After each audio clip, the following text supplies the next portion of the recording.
मेरे प्यारे बच्चों, आप सबका प्यार भरा नमस्कार। मैं बीएम सर यूट्यूब चैनल के माध्यम से आप सभी को तहे दिल से स्वागत करते हैं। प्यारे बच्चों, कोई मैं बड़ा एजुकेटर नहीं हूं और न तो मेरे पास स्मार्ट बोर्ड है, न तो मेरे पास डिजिटल बोर्ड है, लेकिन एक फैक्ट जरूर हम कहने का प्रयास करेंगे। वो फैक्ट है प्यारे बच्चों, आज जितने भी बड़े से बड़े एजुकेटर हैं, जो भी पढ़ा रहे होंगे, चाहे डिजिटल बोर्ड के माध्यम से, चाहे व्हाइट बोर्ड के माध्यम से, लेकिन ये बेसिक आधार प्यारे बच्चों ये व्हाइट बोर्ड है, ब्लैक बोर्ड है। इसलिए टेक्निकल दुनिया में हम लोग जा रहे हैं, नए नए चीज सीख पा रहे हैं, नए नए डेवलपमेंट हो पा रहा है, लेकिन जो मूल आधार है प्यारे बच्चों, जो बेसिक नीड है, आपका यही बोर्ड आपको आगे तक पढ़ाएगा। प्यारे बच्चों, कोई जरूरी नहीं कि स्मार्ट बोर्ड होगा तभी हम आपको पढ़ा पाएंगे, कोई जरूरी नहीं मेरे पास बहुत सारा सब्सक्राइबर होगा तभी आपके लिए हम अच्छे होंगे, ऐसी बात नहीं है प्यारे बच्चों। जब हम ऑफलाइन क्लास लेते हैं तो वहां पे भी बच्चे का रिक्वायरमेंट सबसे ज्यादा ऑफलाइन की होती है, लेकिन अभी वर्तमान में जो परिस्थिति है, जो समस्या है, उसी समस्या को देखते हुए आप सबके बीच हम इस ऑनलाइन प्लेटफॉर्म के माध्यम से आने का प्रयास किया है, ताकि जितने भी बच्चे इस वीडियो को देख पा रहे हैं, पहली बार देख पा रहे हैं या हमको जानते हैं, तो आप लोग इस वीडियो को शुरू से अंत तक देखें। अगर शुरू से अंत तक देखने पर आपको जो भी चीज़ हम समझाने वाले हैं, सिखाने वाले हैं, अगर ये समझ में आ जाती है तो इस वीडियो को लाइक कर देना, चैनल को सब्सक्राइब कर लेना। अगर जो भी चीज़ हम समझाने का प्रयास कर पा रहे हैं, यदि आप नहीं समझ पा रहे हैं तो इस वीडियो को न तो आपको लाइक करनी है, न तो चैनल को सब्सक्राइब करनी है। तो चलिए प्यारे बच्चों, स्टार्ट करते हैं आज का सेशन।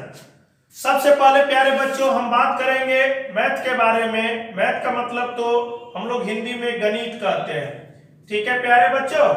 और ये गणित आप लोग को पढ़ना क्या है, जितने भी बच्चे कॉम्पिटिटिव हैं, जो कंपटीशन की तैयारी करना चाह रहे हैं, चाहे बैंक हो, एसएससी हो, चाहे रेलवे हो, सारे बच्चे इस प्लेटफॉर्म पे आए और अपने पढ़ाई को आगे बढ़ाए।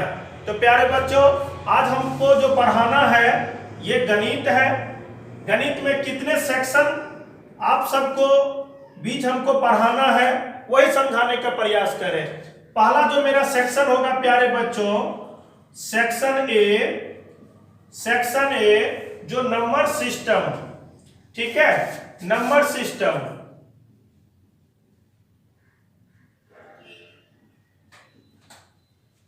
जिसको हिंदी में संख्या पद्धति कहते हैं। ध्यान दें प्यारे बच्चों, संख्या पद्धति कहते हैं, ठीक है।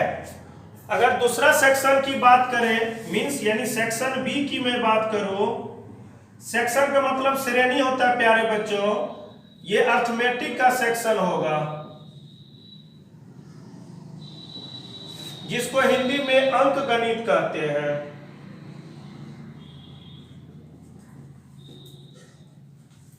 ठीक है।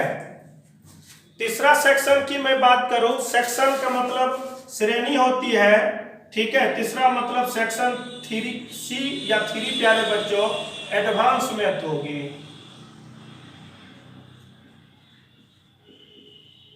यानी उच्च गणित बोलेंगे प्यारे बच्चों, ठीक है। अब आज जो हम बात करेंगे प्यारे बच्चों, सेक्शन ए पे बात करेंगे। सेक्शन ए में कितने भी पॉइंट बनेंगे, कितने भी टॉपिक बनेंगे, कितने भी चैप्टर बनेंगे, वो सब हम डिस्कस करेंगे, ठीक है। हो सके आप नोट्स बनाइए अच्छे तरीका से, जैसे आज हम पहला मेरा सेटअप है जो आप बोर्ड पे दिख पा रहे हैं, इसी प्रकार से आप एक कॉपी अच्छे ढंग से खरीदें, इसी प्रकार से आप सेटअप करें और इस तरह से आप काम कर देंगे, कहीं दूसरे जगह पढ़ने की आवश्यकता नहीं पड़ेगा, ठीक है। चलिए आगे बात करेंगे प्यारे बच्चों, सेक्शन ए पे बात करेंगे। तो सेक्शन ए में हम चाहेंगे कितने भी पॉइंट है एक बार न बता के हमको जो पढ़ाना होगा प्यारे बच्चों वो चीज हम आपको बताएंगे, ठीक है। तो सेक्शन ए में हम बात करेंगे, पहला जो मेरा टॉपिक होगी प्यारे बच्चों यूनिट डिजिट का, ठीक है। यूनिट डिजिट, इकाई अंक, यूनिट डिजिट। जिसको हिंदी में इकाई अंक बोलेंगे।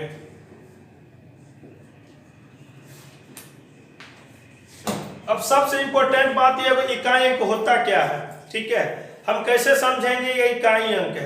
तो आप इस बात को हमेशा याद रखना प्यारे बच्चों, बचपन से आप लोग जरूर जानते होंगे, हम लोग जो स्थानीय मान जो बोलते हैं इकाई, दहाई, सैकड़ा, मीन्स जैसे इस बात को याद रखें, जब भी हमको इकाई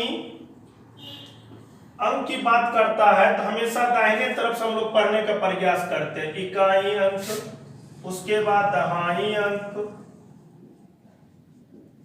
उसके बाद सैकड़ा अंक, उसी प्रकार से हम लोग बाएं बढ़ते चले जाते हैं। जितने बाएं जाएंगे उतने उस संख्या का वैल्यू बढ़ता चला जाएगा, ठीक है।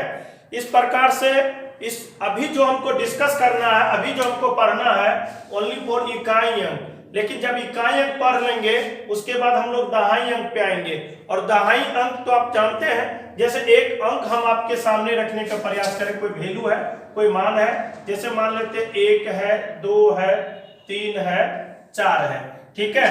अगर इस संख्या के कंप्लीट मैग्नीट्यूड की बात करेंगे, यानी संख्या के कंप्लीट मान की बात करेंगे, तो हम कह सकते हैं संख्या का कंप्लीट मान 4321। क्या इस बात को समझ पा रहे हैं? 4321 में इकाई अंक मेरे लिए क्या होंगे? तो 1 होंगे। हो सकता है प्यारे बच्चों 1 के जगह पे 2 भी हो सकता है। अब यहाँ पे दाहिने तरफ से जो भी अंक आपको मिले वही आपका इकाई अंक होगा, चाहे मैग्नीट्यूड छोटा हो चाहे मैग्नीट्यूड बड़ा हो। मतलब संख्या का मान बड़ा भी हो सकती है, संख्या का मान छोटा भी हो सकती है, लेकिन दाहिने तरफ से जो मान आएंगे वही आपका इकाई अंक होंगे। ओके, दूसरी बात, अगर हम बात करेंगे प्यारे बच्चों अंक के बारे में, तो थोड़ा सा आप हिंट कर ले, जब नंबर सिस्टम का हम डिफिनेशन बताएंगे तो वहां पर हर एक चीज क्लियर करेंगे। फिलहाल अंक को हम लोग इंग्लिश में डिजिट कहते हैं, और इस बात को हमेशा याद रखना, अगर आपसे पूछा जाए अंक कुल कितनी होती है तो आपका आंसर होगा 10। आपका आंसर होगा 10। ये पूछा जाए अंक होता है कौन कौन, तो आप 0 से स्टार्ट कर देना, 1 2, इस 0 के बाद 1 2, ठीक है, 3 4 5 6 7 8 9, ठीक है। ऑब्जेक्टिव रूप में, ठीक है, ऑब्जेक्टिव रूप में आप ऐसे भी समझ सकते हैं, अंक की संख्या अगर आप पूछा जाए तो 10 होगी। कितनी होगी? 10 होगी, ठीक है। और ये अंक होंगे कौन? तो 0 से लेकर 9 तक आपको लिख देनी है। 2 बात हमने समझाया, ठीक है। तीसरी बात आपको यह समझनी है, जब भी आपसे पूछा जाए इसमें इकाई अंक के प्रश्न में किस प्रकार का आपका चिन्ह देंगे, किस प्रकार का सिंबल देंगे, इस बात को याद रखना। 2 अंकों के बीच में, याद रखना, 2 अंकों के बीच में आपका प्लस चिन्ह भी हो सकती है, ठीक है। 2 अंकों के बीच में प्यारे बच्चों आपका माइनस चिन्ह भी हो सकती है। 2 अंकों के बीच में आपका गुणक भी चिन्ह हो सकती है। 2 अंकों के बीच में आपका गुणक भी चिन्ह हो सकती है, या 2 अंकों के बीच में आपका प्लस का भी चिन्ह हो सकती है, गुणक भी चिन्ह हो सकती है, और माइनस का भी चिन्ह हो सकती है, ठीक है। उम्मीद करेंगे प्यारे बच्चों जो बेसिक नीड है वो आप समझ पा रहे हैं, अच्छा लग रहा होगा, ठीक है। अगर अच्छा लग रहा होगा तो दोस्त के भी जरूर शेयर कर देना प्यारे बच्चों। हमने पहले ही आपसे वादा किया, अगर वीडियो आपको अच्छा लगे तब ये वीडियो को लाइक करना है, चैनल को सब्सक्राइब करना। अगर वीडियो आपको अच्छा ना लगे, मीन्स आपका पढ़ाई अच्छा ना लगे, न तो वीडियो को लाइक करना, न तो चैनल को सब्सक्राइब करना, क्योंकि मेरा उम्मीद है आपको धोखा न देना, आगे बढ़ाना, ठीक है। चलिए इसको मिटाते हैं प्यारे बच्चों, अब आगे की बात आगे डिस्कस करेंगे।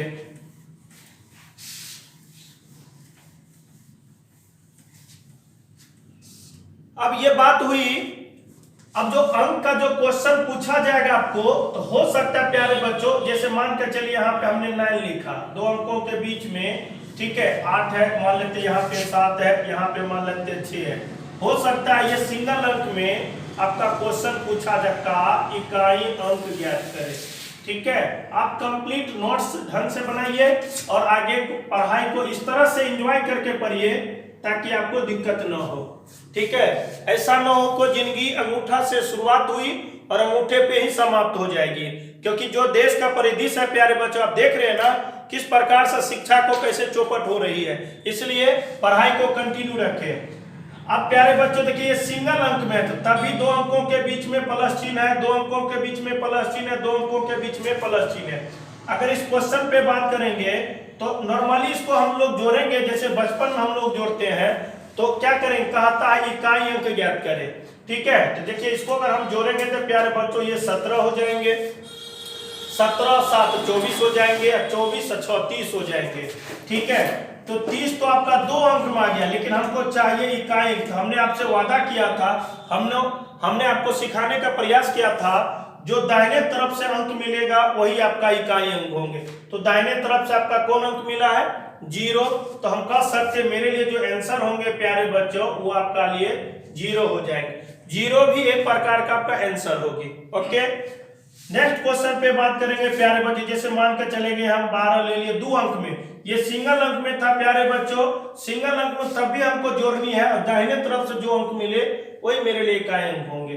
जैसे हम 2 अंक की बात करेंगे, जैसे 12 ले लिए, 13 ले लिए, 14 ले लिए, 15 ले लिए। ठीक है, अगर इसके पूछा जाए का इकाई अंक ज्ञात करें, का इकाई अंक ज्ञात करें, तो हम कह सकते हैं प्यारे बच्चों, नॉर्मली हम लोग 2 अंक में आ जाए चाहे 3 अंक में आ जाए तो ओनली फॉर इकाई अंक ही लेनी है। अगर आप बेसिक से भी बनाएंगे तो वही चीज आपको आनी है। ठीक है, लेकिन आप याद रखना उतना टाइम मेरे पास नहीं होगी जो आपको लंबा, अगर लंबा हमको सिखाना ही होगा तो फिर आपको टेक्निक सिखाने की आवश्यकता क्या पड़ी है, इसलिए टेक्निक पे जाए और चीजों को समझने का प्रयास करें। जैसे यहाँ पे इकाई स्थान पे 2 है तो हमने 2 लिखा, यहाँ पे 3 है तो हमने 3 लिखा, 4 है तो हमने 4 लिखा, 5 है तो 5। इसको नॉर्मली जोड़ देंगे तो देखिए 5 4 9 9 3 12 12 2 14। ठीक है, अब देखिए ये भी आपका कितने अंक में आ गए, 2 अंक में आ गए, तो 2 अंक में आ गए, लेकिन आपको हमने यही चीज सिखाने का प्रयास किया, जो दाहिने तरफ से मिले वही आपका इकाई अंक होंगे। तो आपका दाहिने तरफ से इकाई अंक कौन आ गया प्यारे बच्चों, 4 आ गया। ठीक है, अब ये 2 अंक में बात हुई। अगर हम 3 अंक में बात करेंगे, जैसे 1 2 3 हमने बात किया, 4 5 6 बात किया। ठीक है, 6 7 मान के चलेंगे, यहाँ पे 7 8 9 का इकाई अंक ज्ञात करें। ठीक है, तो हम कह सकते हैं प्यार, अब यहां से हमको इकाई अंक ज्ञात करनी है, तो हमने आपको एक ही चीज सिखाने का प्रयास किया है, दाहिने तरफ से जो अंक मिले आपका वही इकाई अंक होंगे। तो दाहिने तरफ से आपका 3 मिल पा रहा है, दाहिने तरफ से 6 मिल पा रहा है, दाहिने तरफ से आपका 9 मिल पा रहा है, यानी 3 6 और 9, इसको जब सिंपली जोड़ेंगे तो 18। देखिए दाहिने तरफ से जो मेरे पास अंक आ पा रहा है प्यारे बच्चों वो 8 है, तो हम कह सकते हैं मेरे लिए जो सही आंसर होंगे इकाई अंक वो कितना होंगे, 8 होंगे। तो एक बेसिक आधार था जो प्लस प्लस के रूप में हमने आपको डिस्कस किया। अब हम बात करेंगे माइनस के रूप में चाहे गुना के रूप में, उसको समझते हैं प्यारे बच्चों। चलिए, जैसे प्यारे बच्चों, जैसे समथिंग मान के चलेंगे, जैसे 9 है, जैसे मान लेते हैं 6 है, जैसे मान के चलेंगे प्यारे बच्चों 2 है। ठीक है, और यहाँ पे मान के चलेंगे 1 है, और आपसे पूछा जा रहा है इकाई अंक ज्ञात करें। तो थोड़ा सा यहाँ पे सिंप्लीफिकेशन यानी बोर्ड मास कॉन्सेप्ट को आपको याद रखनी है। इतना तो आप जरूर जानते होंगे, अगर कंपटीशन के दुनिया में आए हैं तो जरूर कहीं न कहीं ये जो बोर्ड मास रूल है, पहले का की क्रिया करें, ठीक है, उसके बाद जो है गुना की क्रिया, भाग की क्रिया करें, उसके बाद गुना की क्रिया करें, उसके बाद प्लस की क्रिया करें और अंत में माइनस की क्रिया करें। वही बेसिक आधार है प्यारे बच्चों। जैसे यहाँ पे 9 है पॉजिटिव और ये सारा निगेटिव है, तो 6 और यानी 2 8 और 1 9, यानी 9 में से 9 जाएगा तो कितना बचेगा, 0। तो हम कह सकते हैं प्यारे बच्चों मेरे लिए इस क्वेश्चन का जो सही आंसर होंगे वो 0 होंगे। ठीक है, अगर हम इस क्वेश्चन पे बात करेंगे प्यारे बच्चों, अगर 2 अंक की मैं बात करूं, जैसे यहाँ पे 98 है, यहाँ पे मान लेते हैं हम समथिंग कुछ भी ले सकते हैं, 42 है, यहाँ पे समथिंग मान लेते हैं हम 35 है, ठीक है। और अब पूछा जा रहा इकाई अंक ज्ञात करें, तो वही नेचुरली जो आप जानते हैं वही चीज आपको यहाँ पे याद रखना है, ठीक है। यहाँ पे इकाई अंक लेनी है, यहाँ पे सिंगल अंक था तो डायरेक्ट हम काम कर लिए, लेकिन यहाँ पे 2 अंक में आ रहे प्यारे बच्चों, तो जब अगर 2 अंक में आ जाए तब भी आपको इकाई अंक से ही मतलब होनी चाहिए। तो जैसे इकाई अंक यहाँ पे कितना है 8 है, यहाँ पे इकाई अंक कितना है 2 है, और यहाँ पे इकाई अंक कितना है 5 है। अब नॉर्मली इसको क्रिया कर देंगे तो आप जानते हैं ये हो गया 8 और ये 5 2 हो गया 7, 8 में से 7 जाएगा कितना हो गया 1, तो हम कह सकते हैं इस क्वेश्चन का सही आंसर कितना हो जाएंगे 1 हो जाएंगे, ठीक है। अगर इस क्वेश्चन पे बात करेंगे प्यारे बच्चों, जैसे आप निगेटिव के रूप में समझ भी सकते हैं ऐसे, जैसे मान लेते हैं 14 है, जैसे मान लेते हैं 28 है, जैसे मान लेते हैं ये 56 है, ठीक है। जैसे मान लेते हैं ये आपका 56 के अलावा कुछ है 97 है, ठीक है। और का इकाई अंक ज्ञात करें, तो हम एक ही चीज आपको समझाने का प्रयास किया है, क्योंकि जो मेरा पढ़ाने का जो शैली है प्यारे बच्चों, चाहे ऑफलाइन में हो चाहे ऑनलाइन में हो, हम इसी आधार पे काम करेंगे, इसलिए आप कहीं जाए नहीं, चीजों को समझे और आगे बढ़े। यहाँ पे इकाई स्थान पे 4 है तो हमने 4 लिखा, यहाँ पे 8 है तो 8 लिखा, यहाँ पे आपका 6 है तो 6 लिखा, यहाँ पे 7 है तो 7। अगर नॉर्मली बात करेंगे प्यारे बच्चों निगेटिव का, तो आप जानते हैं 814 और ये फिर हो गई 21, तो आप ये समझ रहे होंगे सर जी ये 4 में से 21 जा कैसे पाएगा, लेकिन हमने तो यही चीज समझाने का प्रयास किया। आपको अगर 2 अंक में आ जाए तो इकाई अंक लेनी है, तो यहाँ पे प्यारे बच्चों इकाई अंक कितना है, ठीक है, आपका 1 है, तो 4 में से 1 जाएगा कितना बचेगा 3, और हम कह सकते हैं इस क्वेश्चन का सही आंसर आपका कितना हो गया 3 हो गया।